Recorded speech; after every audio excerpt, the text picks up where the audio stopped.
Mesdames, Messieurs, chers amis, bonsoir. Nous nous trouvons réunis ce soir autour d'une belle cause, d'une cause qui nous est chère, nous, Rotariens, celle du soutien à la recherche sur le cerveau. Et dans le cadre de cette 16e édition d'Espoir en tête. Une soirée exceptionnelle qui a été mise en place par 10 clubs Rotary du secteur Loire-Sud, mais aussi ouverte à tout le district, Loire, Rhône et Ain, du Rotary International. C'est au nom de tous les présidents et rotariens de ces clubs que j'ai le plaisir de vous souhaiter la bienvenue pour cette visioconférence Zoom. Une façon un peu spécifique, mais adaptée aujourd'hui à l'épidémie qui nous suit. Et j'espère que ce mode de communication nous conviendra au mieux. Je vais vous expliquer rapidement le déroulé de cette soirée qui va se passer en deux parties. Tout d'abord, la conférence médicale sur le thème « Les maladies dégénératives du cerveau, un défi du XXIe siècle, impact sociétal et familial ». Puis, un débat, vous allez pouvoir poser des questions dont je me ferai le plaisir de relever en cliquant sur « Discussion » en bas de votre écran, où vous pourrez poser les questions. Je m'occuperai de les relever. Et donc, ce débat, Jacques Brunon, qui est à droite sur l'image, neurochirurgien et rotarien, discutera avec notre conférencier grâce à vos questions posées pendant la conférence via l'onglet qui est marqué en bas, discussion, converser en fonction du matériel que vous avez. Voilà. Enfin, n'oubliez pas de garder vos micros coupés, c'est important, et de fermer votre vidéo si vous ne souhaitez pas apparaître, puisque cette visioconférence est enregistrée. Et au fin de conserver le droit à l'image, vous pouvez tout à fait éteindre votre vidéo. Je laisse maintenant la parole à Jacques Brunon pour nous présenter notre conférencier et plus en détail le thème de la soirée. Je vous souhaite une belle soirée. Merci à tous. Bien, nous sommes dans des circonstances un petit peu exceptionnelles liées à l'épidémie qui nous poursuit. Et je dois dire que Jean-Christophe Antoine, qui est chef du service de neurologie au CHU de Saint-Étienne, a accepté tout de suite, dès qu'on lui a demandé de participer à cette visioconférence. Je dois dire qu'il avait déjà participé sur un sujet voisin l'année dernière, mais devant une salle de spectacle. Et je pense que je vais arrêter là ma présentation. Vous allez le découvrir, vous allez voir l'étendue de ses connaissances et j'espère qu'il va vous les faire partager à vous tous et que vous poserez des questions auxquelles il s'efforcera de répondre, je pense, avec sa gentillesse habituelle. Merci. Je ne sais pas l'étendue de mes connaissances. Je vais vous faire une espèce de présentation un peu globale sur ces maladies qui sont véritablement un enjeu de santé absolument majeur à l'heure actuelle et un défi pour l'avenir. Je vais essayer de rester abordable à des non-spécialistes. Et si vous trouvez que ce que je vous dis est parfois trop compliqué, n'hésitez pas, on pourra revenir et rediscuter. Donc, je vais activer ma présentation. Voilà, c'est là.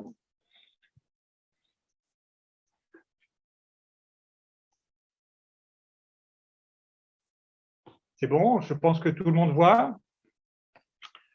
Alors, donc, avant de parler des maladies neurodégénératives qui donc impliquent des maladies du système nerveux, je pense qu'il faut quand même commencer par remettre un peu au point un certain nombre de choses élémentaires pour bien comprendre de quoi on va parler. Vous savez que la cellule noble du cerveau, c'est ce qu'on appelle le neurone. Vous en avez ici vu en microscopie électronique. Le neurone, il a son corps cellulaire et puis vous voyez ses prolongements. Et ce qui est très important, on le voit très très bien sur cette image, c'est que ces neurones s'articulent entre eux. Ils font ce qu'on appelle des synapses. Et ces synapses construisent des réseaux. Et c'est ce qui fait la particularité du fonctionnement du système nerveux, c'est cette capacité qu'ont ces cellules d'organiser des réseaux. Et ces réseaux-là qui sont le support de toutes les fonctions du système nerveux chez l'animal et bien sûr aussi chez l'homme. Et donc, on appelle maladies neurodégénératives des maladies qui vont aboutir au fait que ces neurones vont dégénérer et mourir de façon progressive dans des structures très particulières du cerveau. Alors, ces neurones, ils ne sont pas situés n'importe où dans le cerveau. Vous avez ici une image tridimensionnelle du cerveau humain. Et si on regarde, par exemple, sur une IRM avec une coupe dans ce sens-là, si vous voulez, sur le crâne de l'individu, on voit que les neurones sont, comme on le dit, dans la substance grise, c'est-à-dire dans cette partie du cerveau qui est à l'extérieur, l'enveloppe extérieure, qu'on appelle le cortex cérébral, et aussi dans des structures plus profondes qu'on appelle les noyaux gris centraux. Et donc, ce sont ces structures-là, la substance grise, qui sont la cible principale des lésions dans les maladies neurodégénératives. Alors, ce sont des maladies très fréquentes et qui sont aussi très nombreuses. Mais bien sûr, certaines sont beaucoup plus rares que d'autres. Et la première d'entre elles, c'est la maladie d'Alzheimer, dont tout le monde a entendu parler, puisqu'en France, c'est à peu près chaque année 900 000 personnes qui sont concernées par cette maladie. Derrière vient la maladie de Parkinson. On est à 150 000 personnes atteintes de maladie de Parkinson intentées données en France. Et puis, vous allez tomber dans des maladies plus rares qui, pour vous, sont peut-être moins parlantes, comme la démence à Cordes-Lewy, 80 000 personnes en France, ou la maladie de Charcot, sclérose latérale amyotrophique, c'est 6 000 personnes. Mais en fait, c'est une maladie qui est relativement fréquente. Et puis après, d'autres maladies avec des noms beaucoup plus rares, beaucoup plus compliqués, paralysie supranucléaire progressive, dégénérescence cortico-basale, démence frontotemporale, atrophie multisystématisée, ataxie cérébelleuse, maladie de Creutzfeldt-Jakob. Je pourrais encore en lister des dizaines d'autres pour abriver parfois des maladies qui sont extrêmement rares. Alors, ce qui est caractéristique et propre à chaque maladie, c'est qu'elle ne doit pas toucher n'importe où dans le système nerveux. Chaque maladie va avoir sa cible propre. Et par exemple, dans la maladie d'Alzheimer, la zone qui est concernée, c'est cette structure à l'intérieur du cerveau, en grande profondeur, qu'on appelle l'hippocampe. C'est le centre de la mémoire. Et ça explique que dans la maladie d'Alzheimer, les premiers symptômes et les symptômes principaux soient en fait une perte des fonctions de la mémoire. Dans une autre maladie, comme la sclérose latérale amyotrophique, ça va toucher cette partie du cortex cérébral où est commandée la motricité de nos membres. Et donc, on comprend que les patients qui vont avoir cette maladie dans cette zone-là vont avoir un déficit, une paralysie progressive de leurs membres. Une autre structure qui est aussi très concernée, c'est une toute petite structure, c'est l'espèce, ça fait à peu près 1 cm3 au maximum, c'est ce qu'on appelle le locus niger ou la substance noire. Et c'est ça qui va être responsable de la maladie de Parkinson, on va en reparler. Mais il n'y a pas que l'encéphale, le cerveau lui-même qui doit être concerné. Certaines maladies vont aussi concerner le cervelet, c'est ce qu'on appelle les ataxies cérébelleuses. Une de ces caractéristiques, c'est que si ces maladies ont un début qui est très focal, très précis dans le cerveau, elles ont globalement une tendance à peu s'étendre et à toucher d'autres structures qui sont en relation avec la structure initiale et qui expliquent l'enrichissement, si on peut dire, au fil du temps, et donc l'aggravation des symptômes de la maladie. Par exemple, on sait très bien qu'un patient qui a une maladie d'Alzheimer va commencer par avoir des problèmes de mémoire, mais après, il va avoir des problèmes de langage, des problèmes d'utilisation de ses bras dans les gestes quotidiens, etc. etc. Et ça, bien sûr, contribue à la gravité de ces maladies. Problème de santé publique, à peu près 1 300 000 personnes en France concernées par une de ces maladies. Et la caractéristique, ce sont des maladies qui sont liées à l'âge et qui augmentent avec l'âge. Vous savez que depuis 1950, on a gagné à peu près 20 ans d'espérance de vie, 20 à 25 ans d'espérance de vie. Et donc, c'est ça qui explique l'explosion qu'on a vue au fil de ces 50 dernières années de ces maladies. Et si vous regardez la maladie d'Alzheimer, on voit très, très bien que sa fréquence augmente avec l'âge. Et on voit que les hommes et les femmes ne sont pas touchés de la même façon. Par exemple, dans la maladie d'Alzheimer, on voit qu'elle est plus rare chez l'homme, plus fréquente chez la femme. Si on regarde la maladie de Parkinson, eh bien, la situation est inverse. Vous avez la même tendance à la croissance de la fréquence avec l'âge, mais par exemple, les hommes sont plus touchés que les femmes. Ce qui est intéressant aussi, ce qu'on voit dans la maladie de Parkinson, c'est par exemple qu'au-delà de 85-90 ans, eh bien, la fréquence de la maladie de Parkinson diminue. Et c'est probablement la même chose dans la maladie d'Alzheimer, tout comme si on arrivait à avoir atteint un âge en fait assez avancé, en bonne santé, eh bien, le risque de voir se développer ces maladies finalement diminuait. Mais peut-être que les personnes qui arrivent là sont des personnes hyper saines hyper normale et que les autres auront auparavant fait les frais de ces maladies. Globalement, c'est un vrai problème de santé publique dans le monde, mais en France aussi. Vous voyez ici la croissance du nombre de patients atteints de ces maladies neurodégénératives entre 2015 et les projections à 2040 et 2045.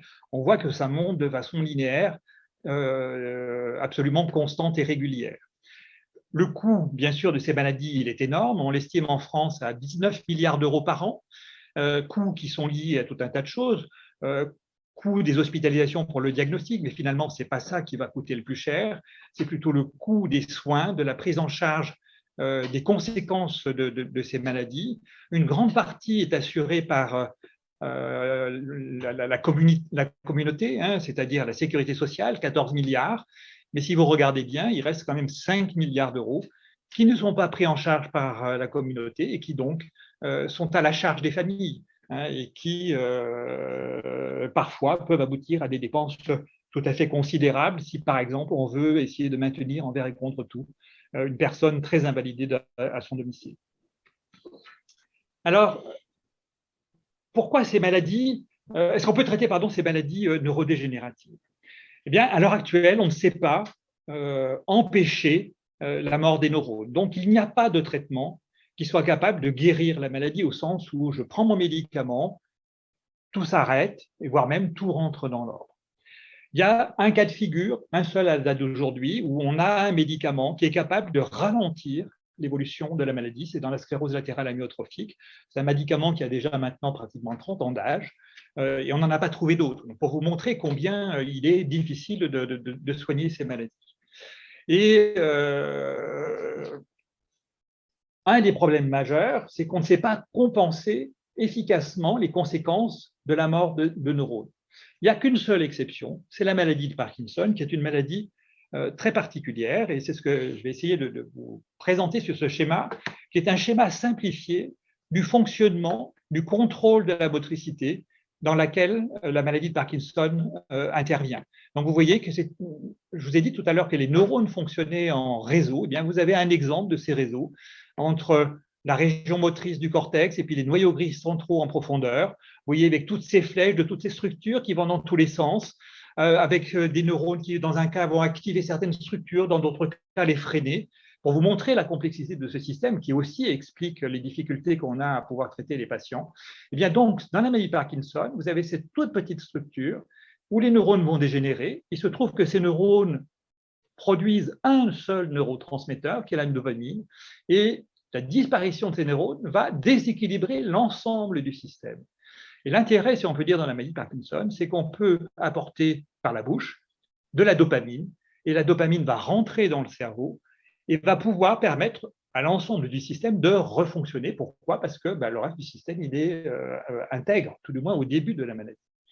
Et puis, à l'heure actuelle, on est capable même, avec des électrodes, d'aller stimuler dans le cerveau en profondeur des structures, une toute petite structure qui s'appelle le noyau sous-thalamique, qui va, elle, permettre, lorsque la dopamine n'est plus suffisante, de rétablir le fonctionnement du système nerveux. Encore une fois, c'est une exception à la maladie de Parkinson dans l'ensemble de ces maladies neurodégénératives. Pour les autres, on n'a pas de possibilité de suppléer des neurotransmetteurs qui auraient disparu parce que c'est tellement compliqué, parce qu'il n'y a pas un seul neurotransmetteur, mais des tas. Et on ne peut pas non plus faire de la stimulation parce que ce n'est pas une structure, mais des structures qui sont déficitaires. Et c'est ça qui explique toute la gravité de ces maladies. Alors pourquoi est-ce qu'il est si difficile de les traiter? Entre autres parce qu'un neurone mort ne se régénère pas. Et donc, les neurones qui ont disparu, on ne peut pas les faire repousser à la date d'aujourd'hui. On avait mis beaucoup d'espoir sur les greffes de neurones. Tout le monde a entendu parler des greffes de neurones.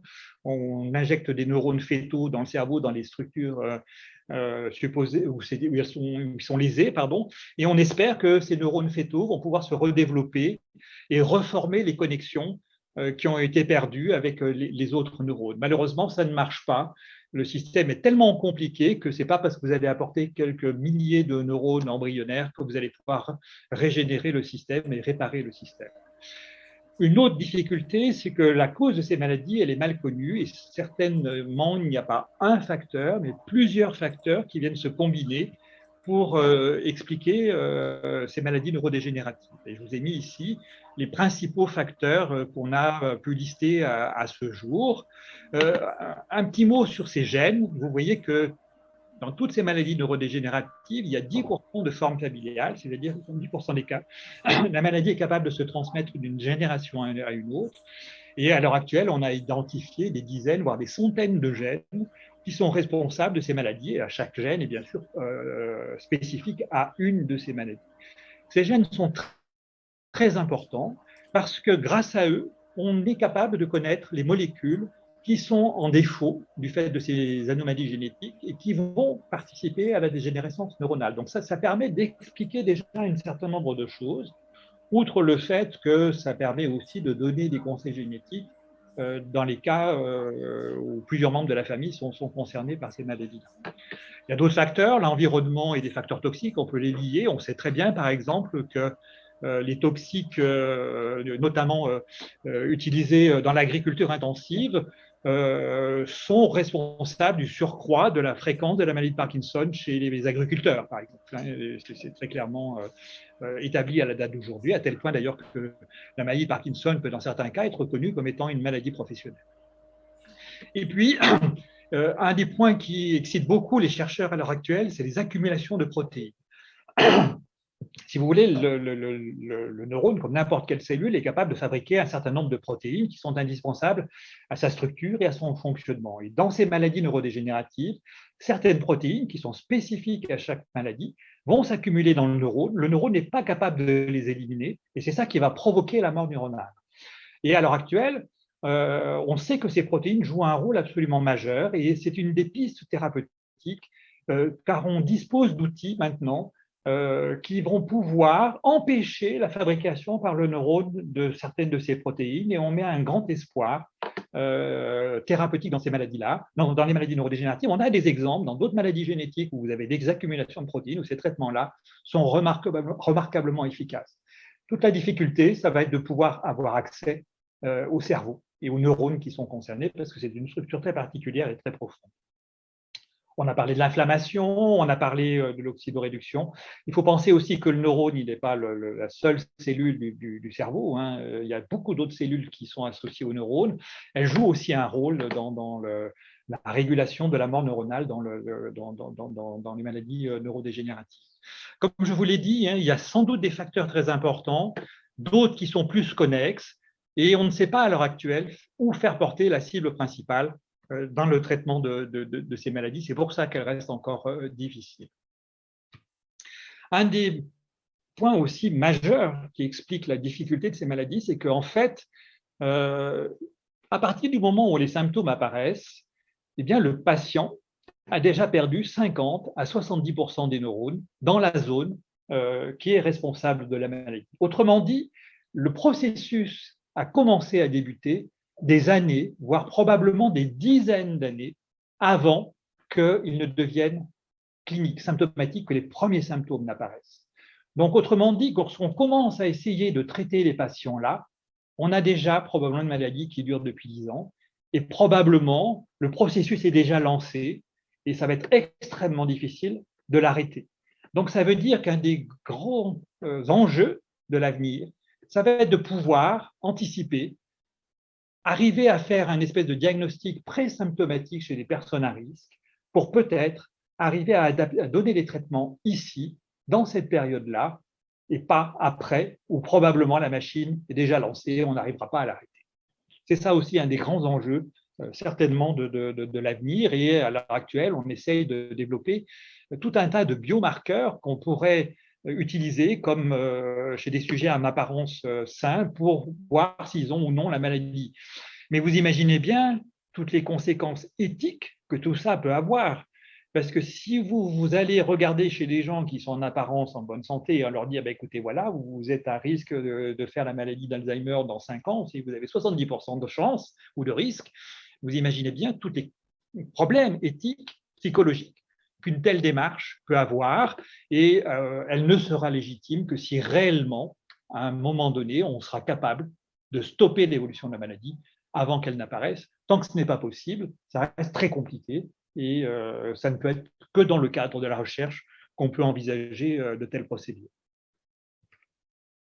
Alors, quels sont les enjeux de la recherche? Eh bien, il faut bien essayer de mieux comprendre les mécanismes en cause dans ces maladies. Je vous ai dit, c'est quelque chose de compliqué. On ne peut pas faire de la recherche chez l'homme, bien évidemment, à l'échelon des molécules, des cellules du cerveau, c'est très difficile. Et ce que souvent les chercheurs font, ils utilisent des modèles animaux, c'est-à-dire qu'on a des rats ou des souris qui reproduisent les maladies humaines. Ça marche très bien pour le système nerveux central et les maladies neurodégénératives parce qu'on a très peu de très bons modèles animaux qui reproduisent exactement ce qui se passe chez l'homme. Et c'est une aussi des difficultés de la recherche. Comme je vous l'ai dit, il faut être capable d'identifier la maladie longtemps à l'avance pour pouvoir intervenir tôt et pouvoir bloquer le développement. Après, le dernier difficulté, ça va être de pouvoir remplacer les neurones disparus. À l'heure actuelle, les greffes neuronales n'ont pas marché. Est-ce qu'il y aura d'autres possibilités à l'avenir? Nul, bien sûr, ne peut l'exclure, mais ce n'est pas dans l'immédiat. Alors, en attendant, qu'est-ce qu'on fait? En attendant, il faut quand même prendre en charge ces milliers ou millions de patients qui sont atteints de ces maladies. Et donc, prendre en charge leur handicap. Et vous avez vu que ces handicaps, ils vont être extrêmement variés, entre des troubles de mémoire, des troubles du comportement, des troubles du caractère, et puis des patients qui, au contraire, vont avoir des troubles moteurs. Ce n'est pas pareil. Chaque maladie a sa spécificité. Et donc, des centres se sont mis en place depuis maintenant 10-15 ans qui sont spécifiques à des maladies, ce qu'on appelle des centres de référence. Alors, vous en avez pour le Parkinson, vous en avez pour les maladies d'Alzheimer ou les démences, vous en avez pour la sclérose latérale amyotrophique. L'objectif, c'est du travail en pluridisciplinaire. En général, vous avez des médecins, bien évidemment, mais vous avez aussi des assistantes sociales, vous avez des psychologues, vous avez des kinésithérapeutes, des ergothérapeutes, etc., pour essayer de prendre en charge ces patients en s'adaptant aux spécificités de chaque maladie. Le projet global, c'est d'essayer de maintenir les patients à domicile le plus longtemps possible, parce que certainement, ils sont mieux chez eux qu'ailleurs, mais parfois, ce n'est pas possible et il faut des structures adaptées pour accueillir des patients en nombre suffisant de ces structures pour des séjours de répit, c'est-à-dire que la famille peut, entre guillemets, souffler un peu, se restructurer le temps que le patient est pris en charge ailleurs. Et puis parfois, il faut se résoudre à des accueils définitifs dans des conditions humaines et dignes, bien évidemment. Parce que vous imaginez aussi que dans ces maladies, l'entourage est extrêmement exposé et souvent en première ligne. Et en général, il y a une personne qui est en première ligne, c'est ce qu'on appelle le caregiver, le soignant principal. Et dans l'immense majorité des cas, c'est le conjoint. Qui est là 24 heures sur 24 avec le malade, alors que les aides à domicile ne viennent que ponctuellement. Et donc, il faut aussi prendre en charge le caregiver, il faut aussi faire en sorte qu'il, lui, puisse survivre face à la maladie de son conjoint. Donc, tout ça coûte très cher, bien évidemment. Les moyens ont été mis en place, ils ne sont jamais suffisants. Il faudrait toujours pouvoir faire mieux. C'est un vrai problème de choix de société. Et puis, il y a un problème absolument majeur, moi je trouve, c'est qu'on a la vision de ces maladies neurodégénératives qui sont des maladies du sujet âgé, c'est vrai, c'est ce que je vous ai montré sur toutes les courbes que je vous ai montrées, mais il ne faut pas perdre de vue que vous avez des dizaines de milliers de personnes qui ont moins de 60 ans, qui débutent une maladie d'Alzheimer précoce, qui débutent une sclérose latérale amyotrophique précoce, etc. Souvent, d'ailleurs, en plus, ces formes qui débutent jeunes sont des patients qui ont des formes génétiques familiales. Et donc, c'est des contextes extrêmement particuliers. Et finalement, le législateur a surtout pensé aux sujets âgés et assez peu aux sujets plus jeunes, pour lesquels il y a très peu de structures qui sont capables de les accueillir dans des séjours de répit et dans des accueils définitifs si on en a besoin. Voilà, grosso modo, ce que je pouvais dire pour essayer de brosser un peu un tableau un peu général de ces maladies neurodégénératives, de l'ensemble des problèmes qu'elles peuvent poser, sans vouloir rentrer trop dans les détails de chacune, ni sans trop essayer de compliquer les choses. Voilà, donc je suis à votre disposition si vous avez des questions éventuelles. On va arrêter le partage d'écran.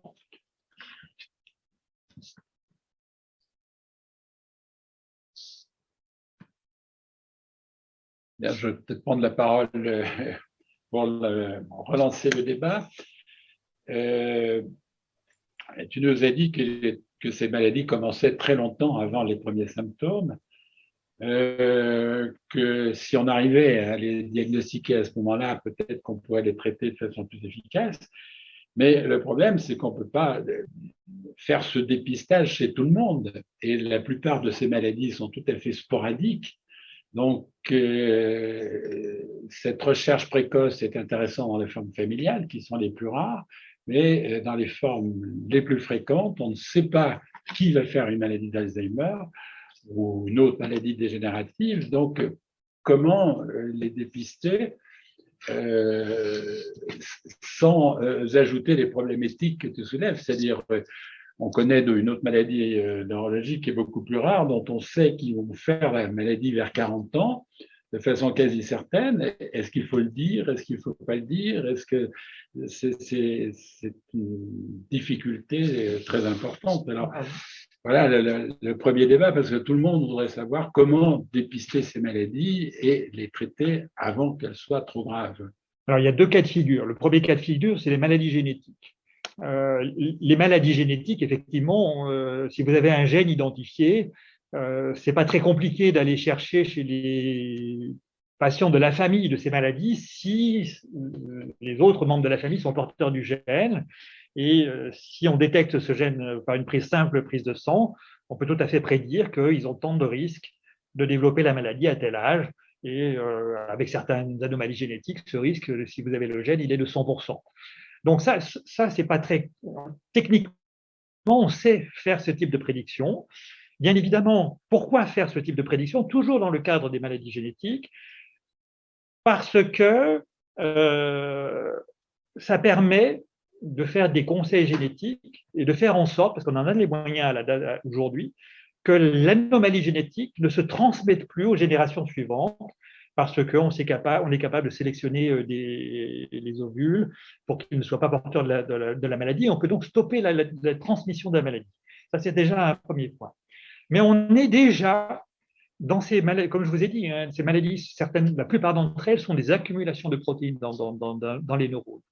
Eh bien, dans certaines de ces maladies génétiques, on en est déjà à faire des essais thérapeutiques en injectant aux patients, aux sujets porteurs de l'anomalie génétique, qui ne sont pas de symptômes, mais dont on sait qu'ils vont être malades à 100% des cas, des substances qui vont bloquer la production de la protéine. On en est déjà à faire des essais cliniques de ce type-là, pour vous dire hein, comment les choses ont avancé. Et ça, c'est tout récent, tout récent.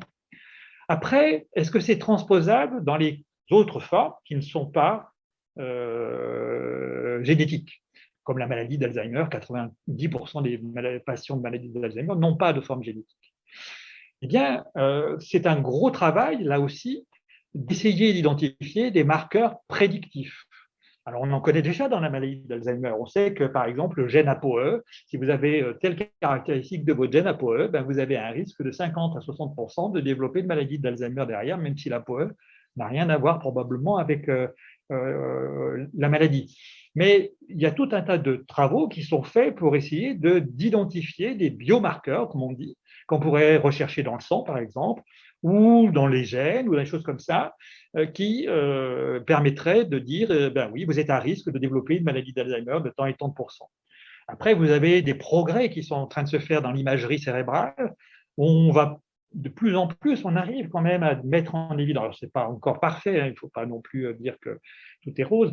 On peut mettre en évidence des accumulations de protéines grâce aux nouvelles techniques d'imagerie cérébrale. Donc, on peut imaginer que ça va s'affiner et qu'on pourra le faire à des stades pré-symptomatiques.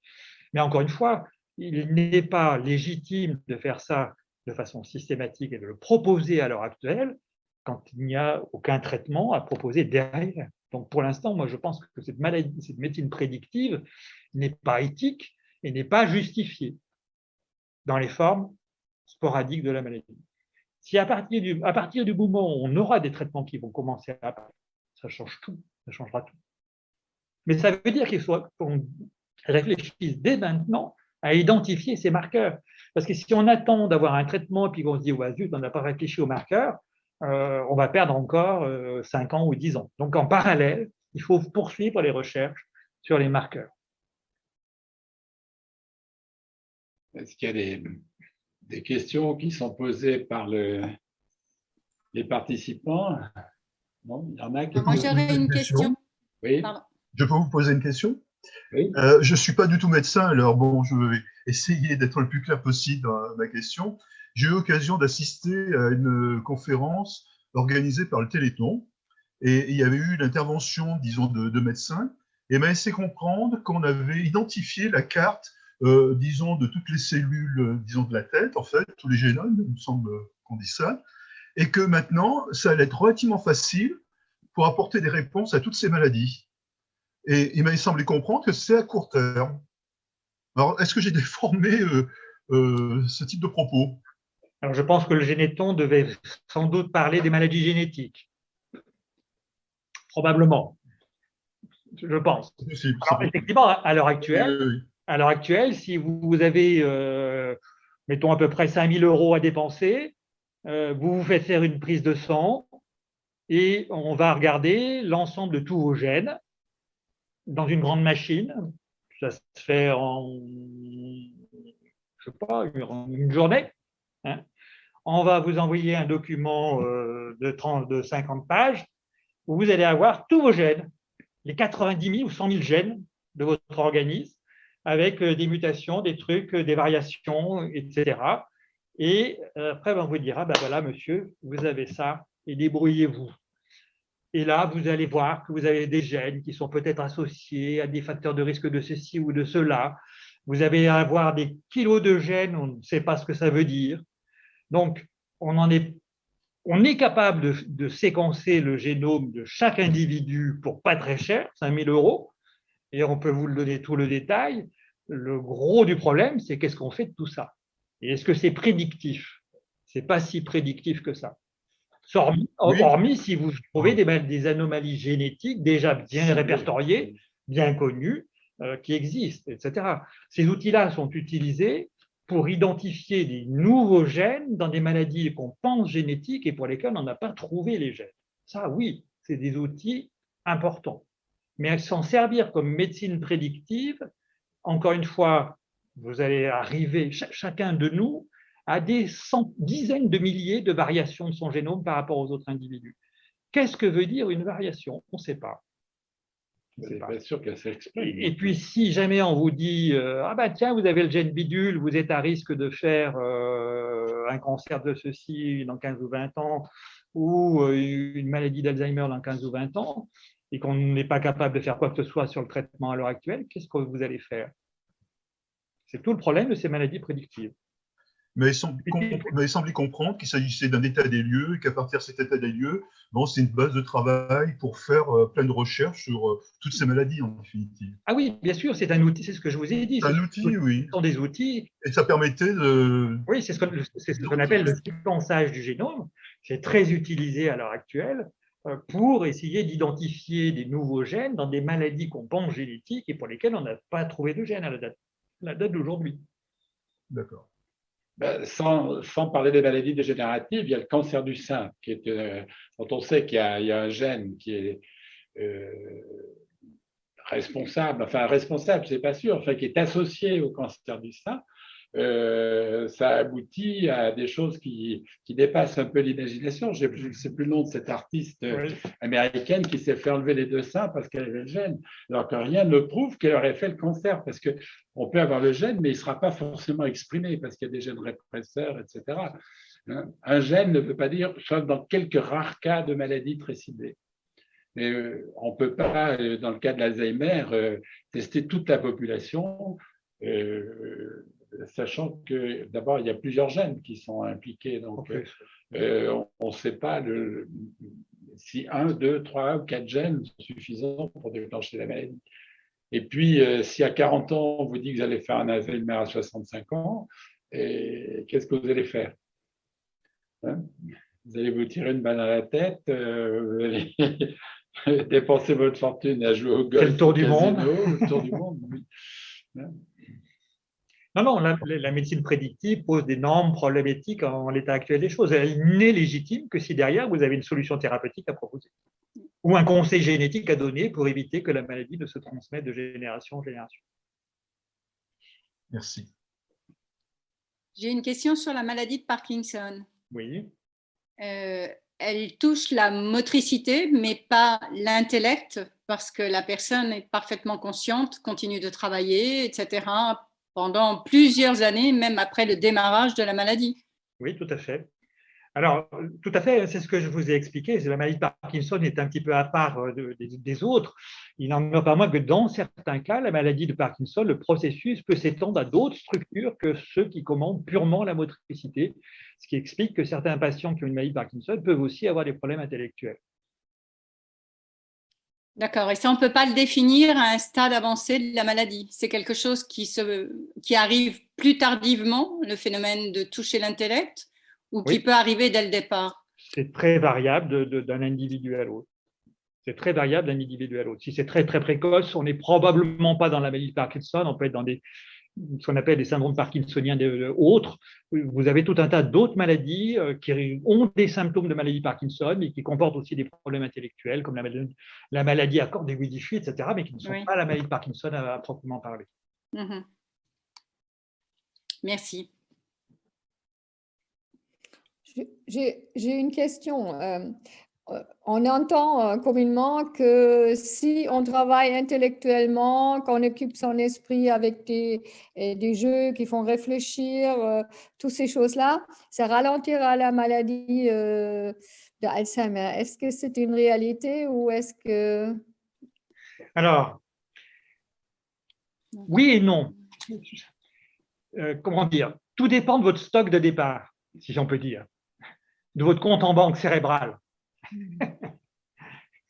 Si vous avez un haut niveau de stock cérébral, eh bien les symptômes seront plus tardifs, plus minimisés pendant un certain temps. Si vous partez d'un petit stock cérébral, la même quantité de lésions va bien sûr provoquer très rapidement des conséquences beaucoup plus sévères que chez quelqu'un qui n'a pas une activité cérébrale. D'où l'intérêt, effectivement, de maintenir une activité cérébrale importante, même quand on est en bonne santé, pour avoir un bon stock de départ. Comprenez? Ça veut dire, alors, quelqu'un qui a la maladie d'Alzheimer, si intellectuellement il a un haut niveau, il peut cacher beaucoup plus longtemps son monde? Absolument. Oui, c'est ça. Mais ça veut dire qu'il faut garder une bonne activité cérébrale. Il faut muscler son cerveau. Il faut muscler son cerveau comme ses jambes. Merci. Tu as une question, non? Sur l'écran. Ah. Alors l'aluminium, ça avait été un des grands dadas dans les maladies neurodégénératives où on accusait l'aluminium d'être responsable d'un certain nombre de maladies neurodégénératives. L'Alzheimer, il y avait la maladie. C'est un peu passé de mode, je dirais. Alors, quand j'ai… Vas-y. Non, je vais demander, ces accumulations de protéines, tu peux nous en parler un petit peu? Quel est le mécanisme qui fait que ces protéines vont rentrer et se stocker à l'intérieur de ce… C'est un des problèmes.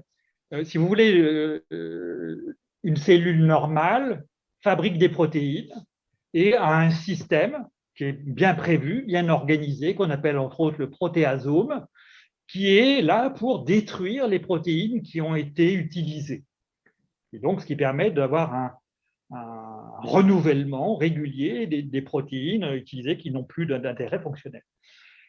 Pour des raisons qu'on ne connaît pas, et c'est là aussi une des grosses difficultés de cette affaire-là, c'est que ça se met à mal fonctionner. Il y a différents mécanismes qui sont impliqués. Le protéasome ne fonctionne pas très bien et on voit ces protéines s'accumuler. Mais ce n'est pas fait au hasard. Chaque maladie a sa protéine. La maladie d'Alzheimer, c'est le neurofilament, la bêta-42. Dans la maladie de Pick, c'est la protéine Tau, etc., etc., etc. Dans la SLA, c'était les P43. Enfin, il y en a tout un tas. Chaque maladie a sa propre protéine. Et pourquoi on ne sait pas? On ne sait pas. Ce qui est vraiment très intéressant, c'est qu'on est capable à l'heure actuelle d'avoir des… Alors, c'est du matériel, en fait, c'est de la thérapie génique, hein, en fait. On va injecter, pour les spécialistes, des ARN messagers, des inhibiteurs des ARN messagers, qui vont rentrer dans la cellule, bloquer la production de la protéine, et donc stopper ces accumulations de protéines dans la cellule.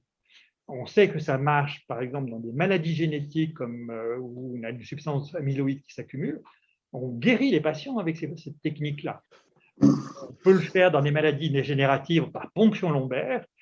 Donc, à l'heure actuelle, il y a des essais thérapeutiques en cours, je vous ai dit, dans les formes génétiques, au moins par exemple dans la sclérose latérale amyotrophique, pour essayer de voir si en traitant des patients asymptomatiques, on va empêcher le développement de la maladie en bloquant la synthèse de ces protéines qui s'accumulent normalement dans les cellules.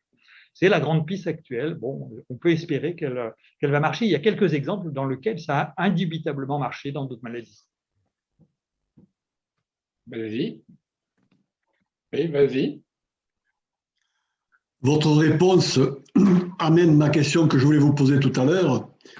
C'est un début de réponse. Est-ce qu'on peut résumer de manière compréhensible par des non-spécialistes les voies principales de recherche actuellement? Il faudrait qu'on revienne sur mon schéma.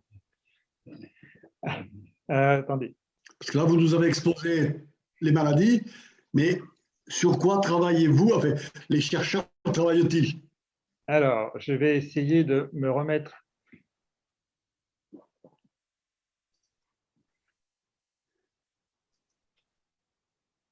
Voilà.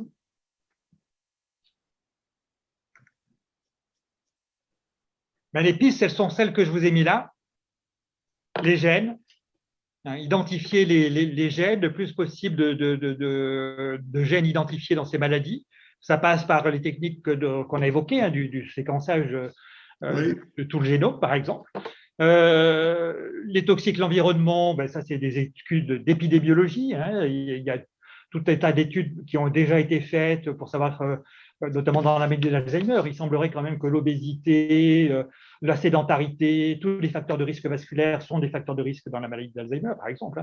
Il y a ce que je vous ai parlé sur les accumulations de protéines, identifier les protéines qui s'accumulent et essayer de comprendre pourquoi elles s'accumulent et essayer de voir comment on pourrait arriver à bloquer la production de ces protéines qui s'accumulent dans les neurones.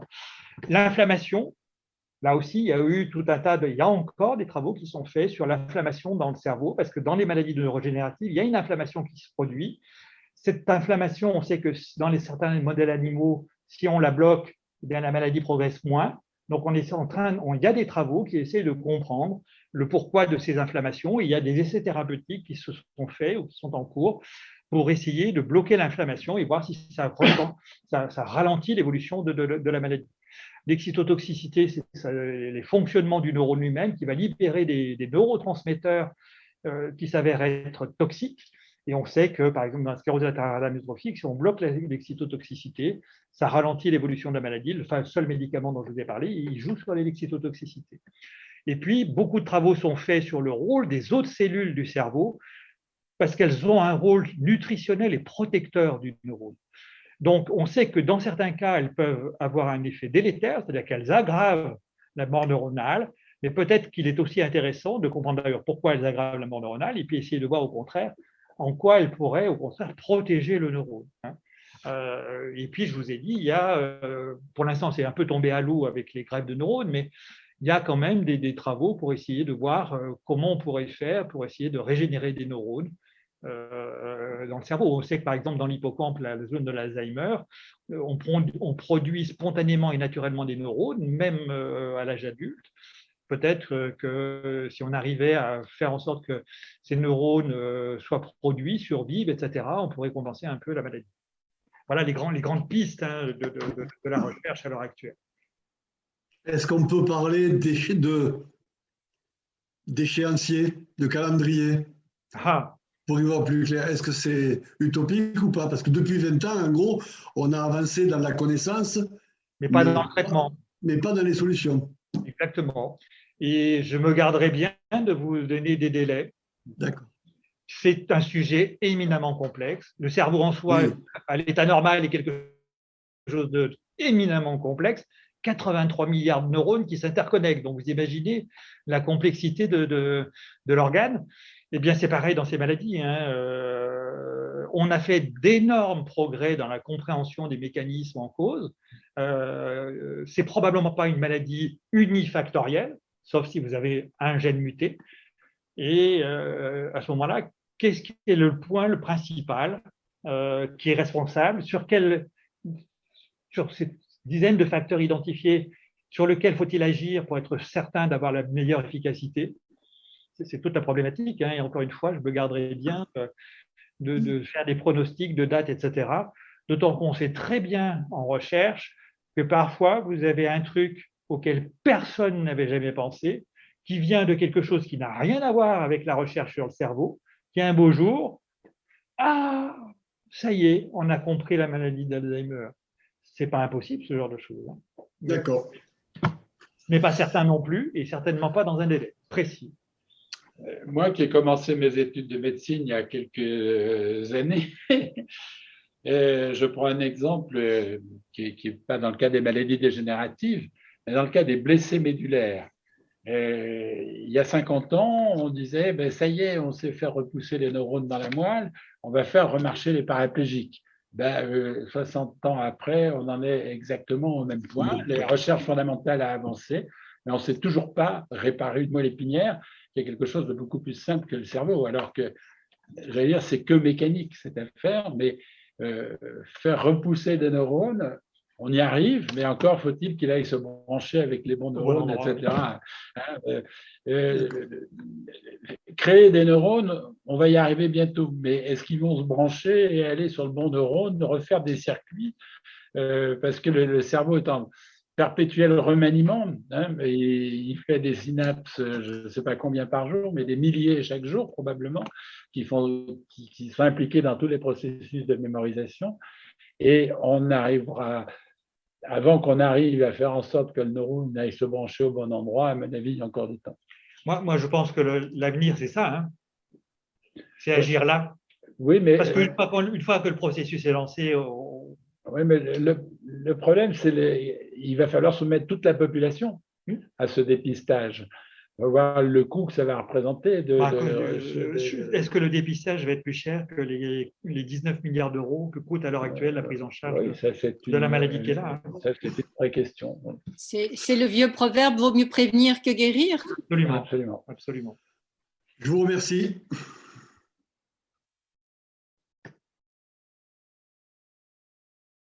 Alors peut-être, s'il n'y a pas d'autres questions sur… Si, moi j'ai une question. Ah ben, vas-y. J'avais levé la main électroniquement, mais ça… Ah, mais on ne l'a pas vu. On ne vous voit pas tous. Hein, on vous voit pas tous. Est-ce que… comment on peut savoir si on a des symptômes cognitifs qui peuvent nous permettre de déceler un problème neuronal, quel qu'il soit, une maladie quelle qu'elle soit, et est-ce qu'il existe des tests sérieux, facilement accessibles, par exemple sur Internet, qui nous permettent de faire nos petits tests dans notre coin pour nous faire des petits, un petit peu des checkings de temps en temps? Alors vous allez en trouver des kilos de ce genre de choses. Oui, mais les vrais, des sérieux. Vous allez en trouver des kilos qui vont vous rassurer ou vous faire peur. Je pense qu'il y a des tests très précis qui sont faits par les neuropsychologues dans les centres spécialisés et qui, eux, alors ils sont fiables autant que le sont des tests psychologiques, mais faits par des gens qui en ont l'habitude, qui connaissent bien les tests, qui savent bien les interpréter. À mon avis, c'est la meilleure solution pour avoir des réponses à peu près fiables. Je serais extrêmement prudent. Des autotests qu'on peut faire sur Internet sans filet de sécurité derrière, notamment. Sans filet de sécurité derrière. Oui, mais ça permettrait, parce que comme vous parliez de prévention et du coût économique de la prévention, est-ce qu'il y a des CHU qui ont fait avec toutes les précautions qu'on peut avoir au moment où la personne fait le test, on lui explique effectivement que voilà, À mon avis, c'est anti-éthique et ça ne sera jamais accepté par le moindre comité d'éthique, ce genre de choses. Bon, du coup, on ne fait rien alors. Ah non. Si vous avez des doutes, si votre entourage a des doutes sur vous, vous allez consulter dans un centre spécialisé sur la… Ça fait longtemps que mon entourage a des doutes sur moi. Hein. Eh bien alors,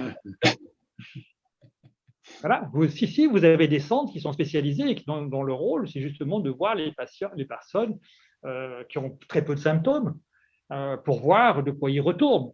Est-ce que ça témoigne d'un début d'une maladie neurodégénérative ou si c'est purement quelque chose d'autre? On dit tous, enfin, moi, on entend tout le monde dire à un moment donné à un autre, je me rappelle plus des mots, j'arrive plus à parler. Tout le monde pense à un moment donné, se diagnostique à un moment donné avoir un problème du cerveau, alors que c'est juste de la fatigue ou plein d'autres choses d'ailleurs. Absolument. Et donc, le cerveau bug régulièrement pour tout un tas de choses. Je crois que tu soulèves une question qui est très importante, c'est-à-dire qu'à partir d'un certain âge, on oublie ce qu'on appelle l'oubli bénin lié à l'âge, enfin, on va l'appeler comme ça, moi de mon temps, si j'ose dire. Le problème, c'est de diagnostiquer cet oubli bénin, qui est en fait banal et réversible, de la maladie d'Alzheimer.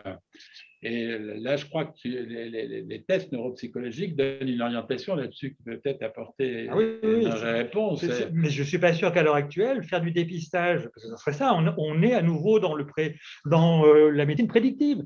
Faites vos tests sur Internet et puis advienne que pourra. Parce que c'est ça le système actuel. Vous pouvez, à l'heure actuelle, aller sur Internet, vous envoyez votre tube de sang, on vous fait votre séquençage génétique. Ça vous coûtera entre 1 000 et 5 000 $. On vous envoie une liasse de papier comme ça, vous avez tous vos variants de tous vos gènes, et après, démerdez-vous. Ce n'est pas éthique. C'est pareil, ce n'est pas éthique. Ça n'aurait d'intérêt que, encore une fois, si derrière, il y a une solution à proposer aux patients. Après, encore une fois, s'il y a des symptômes inquiétants, si le patient a des doutes, si son entourage a des doutes, il y a des structures organisées, prévues pour ça, dont c'est le job, d'expertiser les gens par des gens qui sont compétents, qui connaissent la valeur de leurs tests, qui connaissent les limites de leurs tests, parce que c'est ça le problème, c'est les limites des tests, pour dire, oui, c'est bon, il n'y a rien de grave, ou oui, c'est un peu curieux. D'une façon générale, j'allais dire, c'est une caricature, ce que je vais dire, mais c'est rarement le patient atteint d'Alzheimer qui consulte. C'est souvent l'entourage. C'est souvent l'entourage.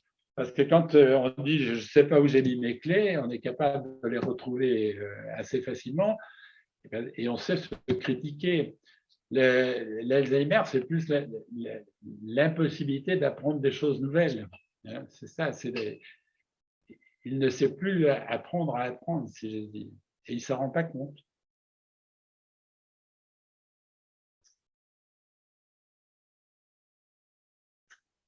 Voilà, d'autres questions. Alors peut-être une dernière, puisqu'on sait maintenant que des neurones, on dit 700, je ne sais pas si on a pu les compter, qu'on fait 700 neurones par jour dans notre hippocampe.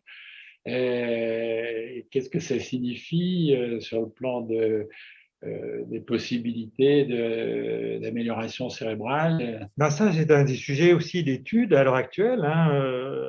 À quoi sert…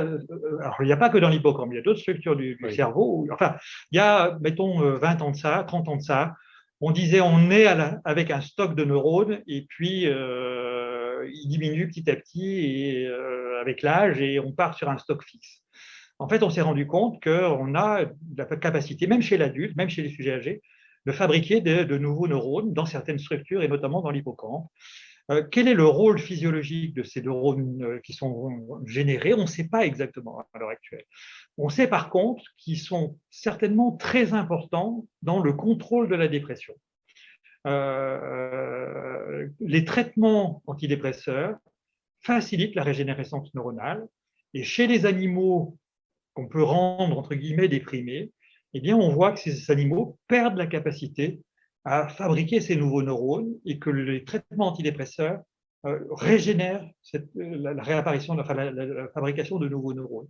Donc, ça a au moins un rôle dans l'humeur, la dépression et des choses comme ça. Est-ce que ça a un rôle dans la mémoire?